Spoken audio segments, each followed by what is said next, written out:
Salam TV, the solution for humanity.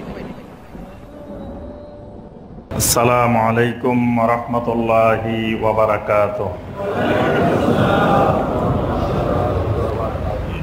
শিরকের উপরে আঘাত করলে সবচেয়ে বেশি মনে কষ্ট পায় ইবলিস, কারণ ইবলিস হলো শিরকের মূল পৃষ্ঠপোষক। সবচেয়ে বেশি পৃষ্ঠপোষক হলো ইবলিস।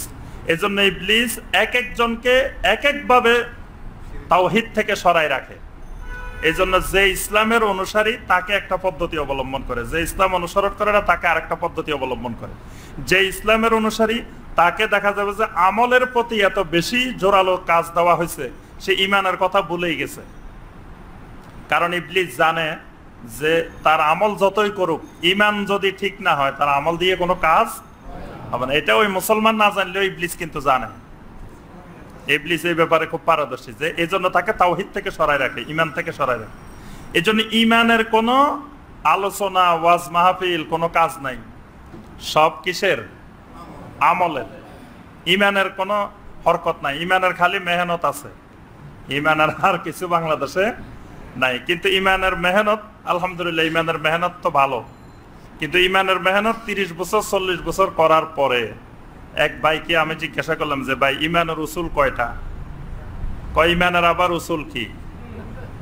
ভাই ঈমানের আরকান আহকাম কয়টা? কয় ঈমানের আবার আরকান আহকাম কি? নামাজের আরকান আহকাম আছে, ঈমানের কিসের আরকান আহকাম?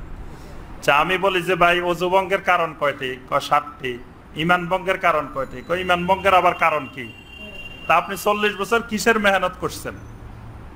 40 বছর মেহনত করি ঈমানের উসুল শিখেন নাই, 40 বছর মেহনত করি ঈমানের আরকান আহকাম শিখেন নাই, 40 বছর মেহনত করি আপনি ঈমান ভঙ্গের কারণ শিখেন নাই।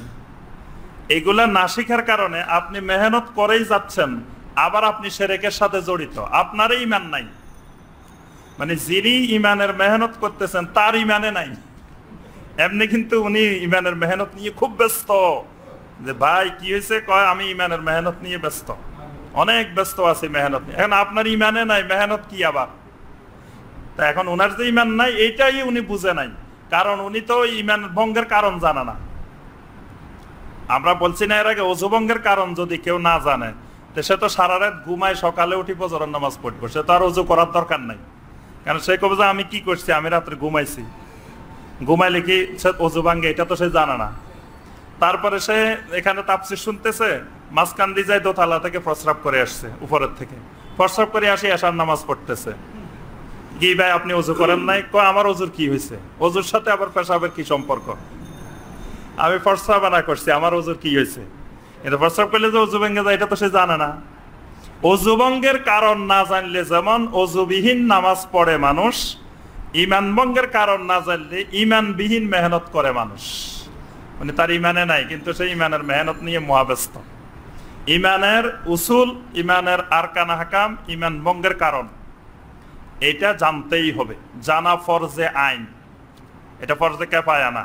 খালি একজনে জানলে বাকিরা না জানলে হবে না, একেবারে প্রত্যেক মুসলিম নরনারীর এটা ভালোভাবে জানতে হবে।